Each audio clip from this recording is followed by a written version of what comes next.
আজ তোমাদের একটা মিষ্টি কেকের ডেকোরেশন শেয়ার করব। দেখেই তোমরা আশা করি বুঝতে পারছো এটা ছিল একটা বেবি শাওয়ার থিম কেক। তার জন্য আমি একদিকটা পিঙ্ক রেখেছি আর একদিকটা লাইট ব্লু। আমাদের একটা সাত বাড়িতে ইনভিটেশন ছিল আমার আর বোনের। তো তারপরে আমরা ডিসিশন নিলাম যে শুধু হাতে তো যাওয়া যায় না, তাই চল একটা কেক বানাই। আর এটা ছিল 1/2 পাউন্ডের কেক। যেই বাড়িতে আমাদের নেমন্তন্ন ছিল সেই বাড়ির বাচ্চাটা আমার কেক খুব ভালো খায়, ওরা আমার রেগুলার কাস্টমার বললে চলে। আসলে এটা আমাদের গ্রামেই ছিল, তাই আরোই আমি কেকটা বানিয়েছিলাম ওদের জন্য। আর ওই বাচ্চাটাকে আমার খুব কিউট লাগে, তাই ওর জন্যই স্পেশালি আরও বানিয়েছিলাম। তো দেখো, যেহেতু ওর মায়ের বেবি হবে তাই আমি ওর মায়ের জন্যই এই কেকটা বানাচ্ছিলাম।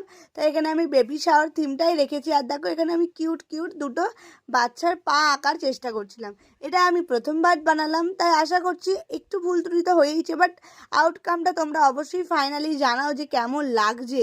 অনেকদিন আগে একটা বেবি শাওয়ার থিম বানিয়েছিলাম, আর এইটা হচ্ছে আমার সেকেন্ড। তো এটাতে আমি এই পাকগুলো প্রথমবারের জন্য বানালাম। তো জানি না কেমন লাগছে, আমার তো বেশ ভালো লেগেছে। তোমাদের কেমন লাগছে অবশ্যই কমেন্টে জানিও। তো এবার দেখো, আমি বর্ডারটাও দিয়ে দিচ্ছি, ব্লুর দিকে ব্লু বর্ডার, পিঙ্কের দিকে পিঙ্ক বর্ডার। এবার পাটাকে একটু স্মুথ করে দিচ্ছিলাম। আর এখানে আমি কিছু টপারও অ্যাড করে দিচ্ছিলাম, বেবি বয়, বেবি গার্ল আর মম টু বি। এই টপারগুলো আমার কাছে ছিল।